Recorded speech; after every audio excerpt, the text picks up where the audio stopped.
Iago dos Santos. MDB.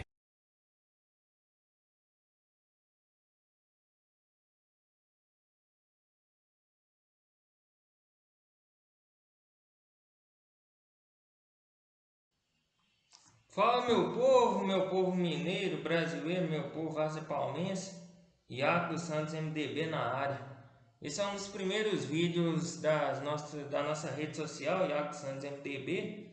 E aqui eu vou falar um pouco sobre as minhas ideias como político. Primeiro eu vou falar um pouco sobre mim. Quem não me conhece, meu nome é Iago. Eu vou fazer 25 anos e eu sou natural de Várzea da Palma, Norte, Minas Gerais. E atualmente eu estou estudando Engenharia Mecatrônica pelo FSJ, Universidade Federal de São João del Rei. E o fato que me levou a filiar ao MDB, de fato foi educação, porque desde criança eu sempre tive várias ideias pessoais quanto à educação, e sempre vi necessidade de investir em educação. Aí eu meio que eu cresci assim, vendo assim, tendo educação, graças a Deus aqui em Minas tem educação, mas eu vi que precisava de mais um pouco. Aí eu resolvi amadurecer essa ideia. Eu que de fato selou minha ideia de entrar num partido político foi que uma vez aconteceu um episódio que eu não gostei muito. Na época do nosso querido Antônio Anastasia, aqui em Minas Gerais, a gente reinventando o ensino médio. O que era reinventando o ensino médio? O estudante ia estudar, ele tinha os horários normais, 5 aulas, e tinha mais um horário a mais, que seria a sexta aula. Essa aula seria de empregabilidade. Aí tinha os cursos de empreendedorismo e gestão, tinha TI, tecnologia da informação, eu escolhi TI, e tinha o meio ambiente. O pessoal escolhia lá, estudava, né? Ficava na sala que tinha tal curso, e no final dos 3 anos, seriam 3 anos, a pessoa receberia algo a mais no certificado. Só que o que aconteceu? Com a troca do nosso Antônio Anastasia, a troca do governo, ele saiu para candidatar para senador. O senhor Pimenta da Veiga candidatou para o PSDB, mas não venceu a eleição. A primeira coisa que o pessoal do novo governo fez foi tirar o reinventando o ensino médio. E o que eles alegaram? Eles alegaram que muitas crianças que dependiam do transporte público estavam perdendo matérias importantes. Eu até entendo isso aí, todo mundo entende, só que como, né, com o João Leite, presidente estadual do PSDB na época, ele falou que isso poderia ser solucionado conversado, se tivesse uma comunicação, não precisava de tirar, e eu concordo com ele. Não precisava tirar a empregabilidade, a aula de empregabilidade, era só conversar e resolver. Meio que aqui pra mim, como se estivesse dando uma porrada bem forte na minha cara, porque eu tinha muita esperança, inclusive, primeiro contato meu com alguma coisa que tem a ver com a mecatrônica foi na empregabilidade, no TI, tecnologia de informação. E foi muito horrível. A partir daquele momento eu selei minha ideia que eu teria que de fato entrar na política. Aí por que eu escolhi o MDB? Que geralmente, como todo mundo sabe, o pessoal tem o de. Vamos fazer a mão certa, o de direita e o de esquerda. Aí os partidos de direita e esquerda, cada um tem suas ideias. Aí o que acontece? Ambas as partes têm candidatos muito bons, tanto a direita quanto a esquerda tem candidatos muito bons, né? Que já fizeram história no país aí, foi muito bom. Só que acontece? As pessoas até não gostam, quem quer de direita não gosta, quem quer de esquerda não gosta, que fala. Seja o governo de direita ou de esquerda, qualquer coisa que o governo fizer de errado, a primeira, seja de direita ou de esquerda, a primeira classe mais afligida serão os estudantes. Então, o que a gente precisa? A gente precisa estabelecer uma política centro-educacional na qual, independentemente que o governo seja de direita ou de esquerda, garanta a educação, né? Garanta o bem-estar da educação, garanta a educação, a perfeita educação para os estudantes. Porque eu já passei na pele, já sofri com isso para estar falando aqui agora, não estou falando da boca para fora.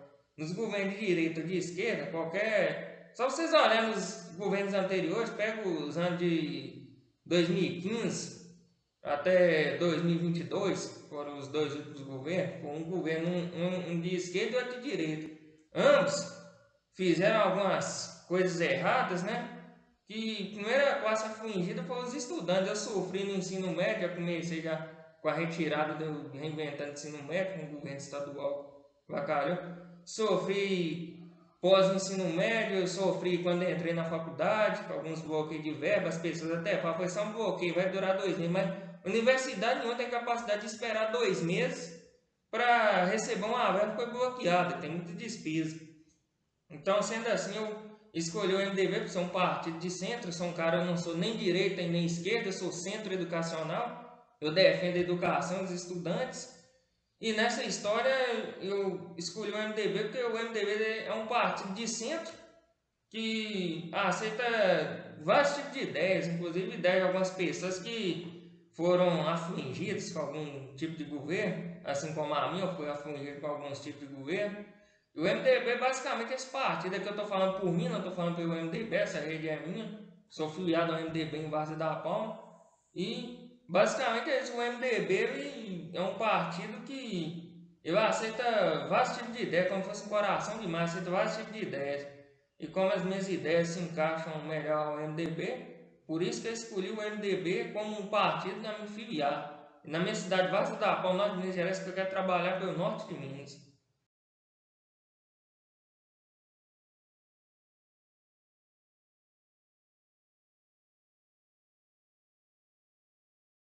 Quanto à educação brasileira, galera, a gente precisa urgentemente da construção de mais universidades públicas, sejam estaduais ou federais, inclusive nas regiões mais subdesenvolvidas do interior do país. É o caso da minha cidade, Várzea da Palma, norte de Minas Gerais. Atualmente eu moro em Ouro Branco, em virtude ao curso de engenharia mecatrônica. E o que acontece quando a gente sai de casa para estudar, cara? Eu vou ser sincero, quem não gostar, que não assista ao vídeo, mas falar real com vocês, o que é falar de um estudante? Quando a gente, a partir do momento que a gente sai de casa para estudar numa cidade fora, um dos maiores desafios que eu enfrentei na vida foi eu ter que meio que assim, eu ter que me curvar diante de um ego de pessoas que, por se dizerem veteranas, a gente precisava garantir que as vontades deles fossem feitas para a gente ter simplesmente um lugar para morar, um lugar para a gente passar a noite. Porque, meu caso, o que aconteceu?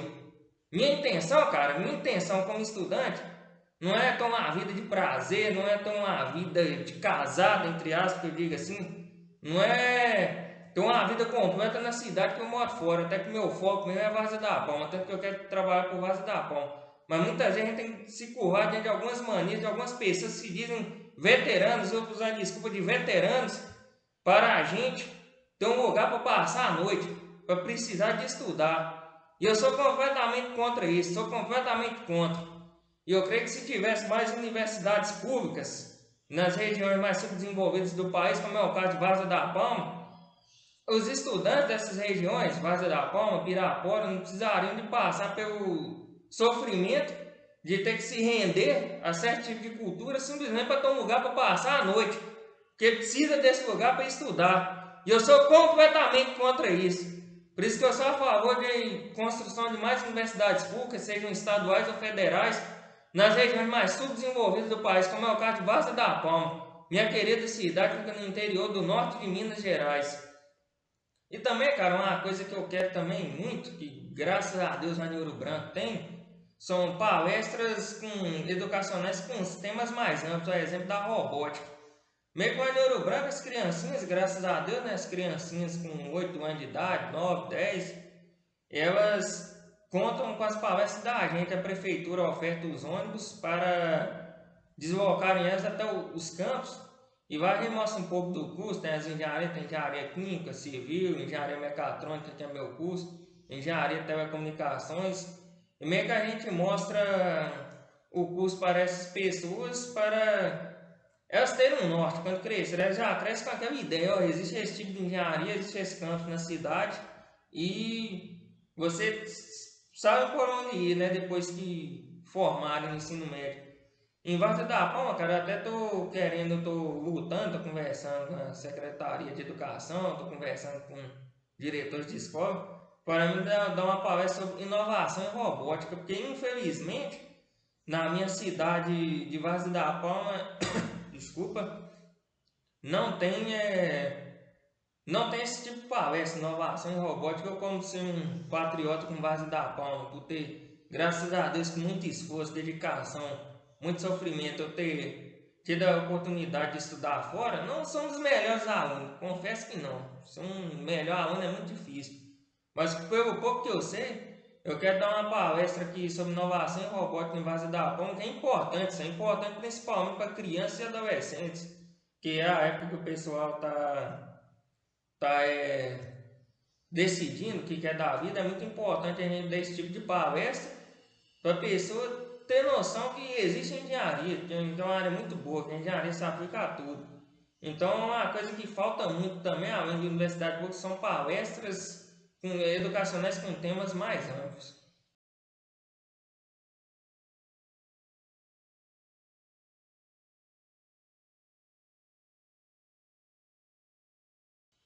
Quanto aos animais de rua, essa coisa é um problema que não só um problema de Várzea da Palma, minha querida cidade do norte de Minas Gerais, mas como também um problema. Eu já confirmei que é de Minas Gerais inteiro e creio que no Brasil inteiro. O que acontece? As pessoas que têm maior índice de pobreza, não têm muito poder aquisitivo nem para se alimentarem direito, isso é muito triste, e são as pessoas que mais tendem a ter mais filhos e tendem a criar mais animais. Aí o que acontece em consequência disso? Muitas vezes até pessoas que têm um poder aquisitivo mesmo, mas não tem responsabilidade, acontece muito disso. O índice de animais de ruas está crescendo cada vez mais.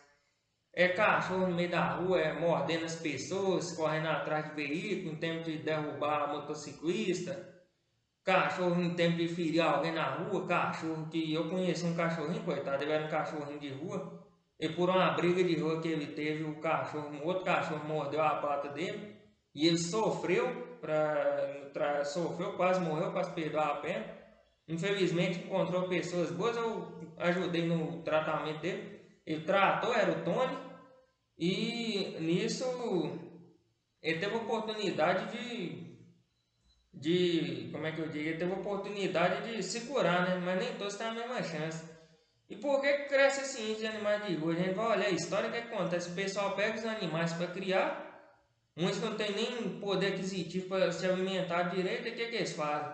Solta os animais na rua, outros até têm poder aquisitivo, mas não tem responsabilidade, eles vão, soltam os animais na rua, não dão alimentação dos animais direito, não importam, ou deixa jogado na rua, às vezes o animal até volta para casa, mas deixa o animal na rua o tempo que for. E eu conheço até uma cachorrinha que perto da rua de casa, ela tem um tipo de síndrome que ela meio que ela fica no cio o tempo todo. Aí o que acontece desses animais? Outros animais de rua vêm, procriam, nisso cresce a população de animais e vai só aumentando, vai só aumentando.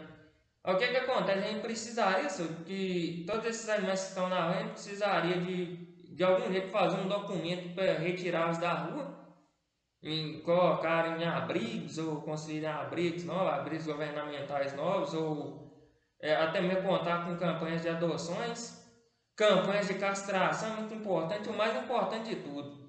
Eu acredito que a gente deveria estabelecer uma política que, meio que assim, colocar como obrigação quem quisesse criar algum tipo de cachorro, a pessoa registrar aquele animal, cachorro, animal, gato que seja, registrar aquele animal, assinar um documento responsabilizando pelo animal pelo resto da vida do animal. Porque o que acontece? É isso aí, caso a pessoa, por algum motivo, jogasse ele na rua, a pessoa ser submetida a multa, respondeu por alguma coisa na justiça. Que tá saindo fora do controle. E por que tá saindo fora do controle? Porque o pessoal que não tem essa lei. Ele deveria ter uma lei para que as pessoas assinassem, responsabilizassem pela vida do animal. Enquanto ele existisse essa responsabilidade pela alimentação, saúde, moradia, e guardar que ele não ficasse solto na rua, porque está crescendo o índice da população de animais, está acarretando muitos fatores negativos, não só para os animais, como também para as pessoas na rua. Até o índice do crescimento de doenças, como é o caso da leishmaniose.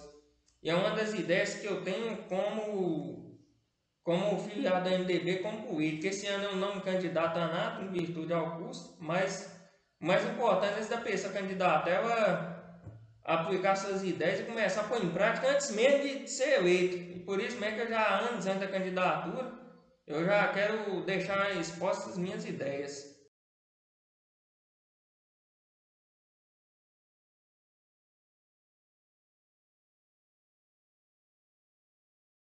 Outra coisa complicadíssima que eu passei, tipo assim, meio que na minha própria carne, na minha própria pele, é questão de idosos no Brasil e seus responsáveis. Por que que acontece?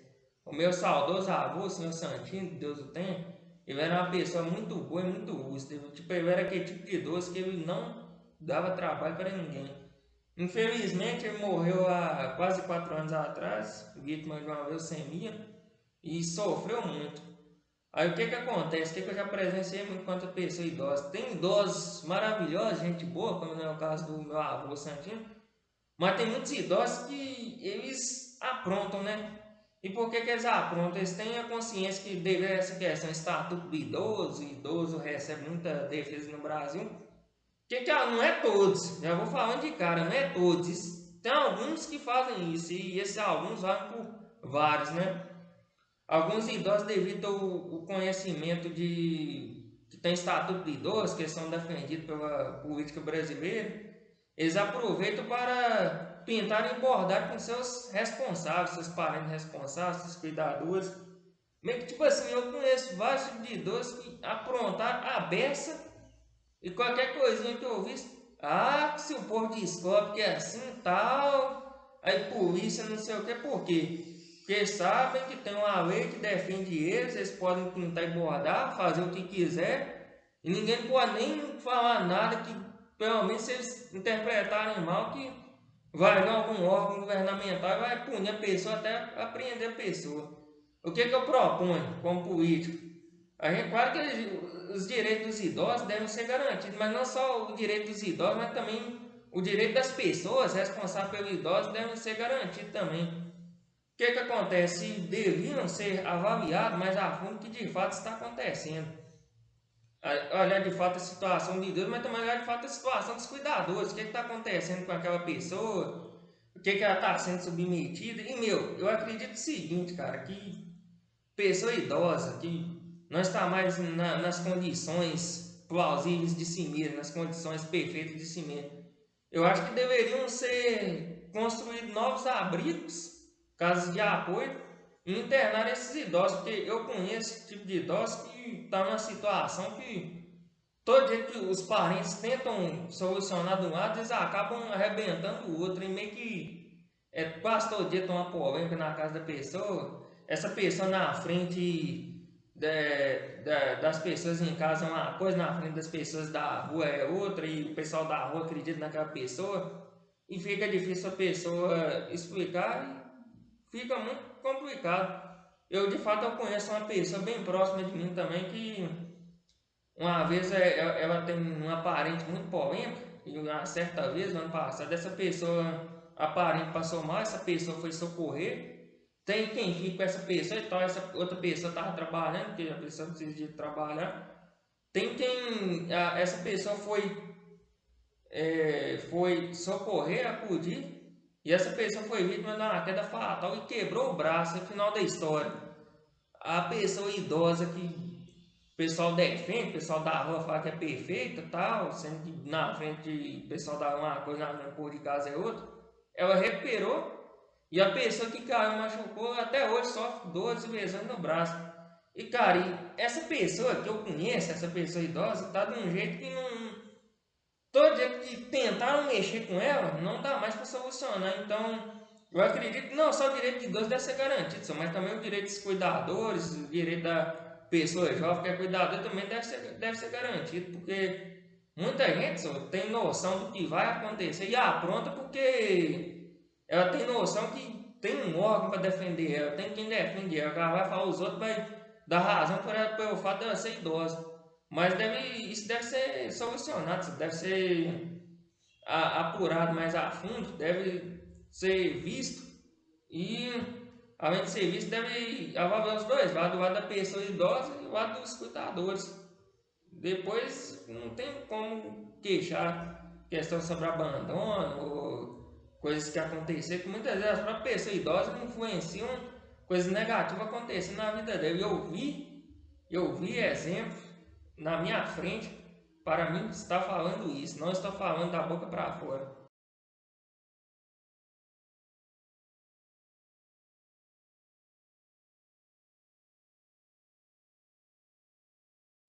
E mais uma coisa que eu quero também deixar em pauta é sobre a questão da fundação do PES, que seria o Partido Estudantil Social da Liberdade.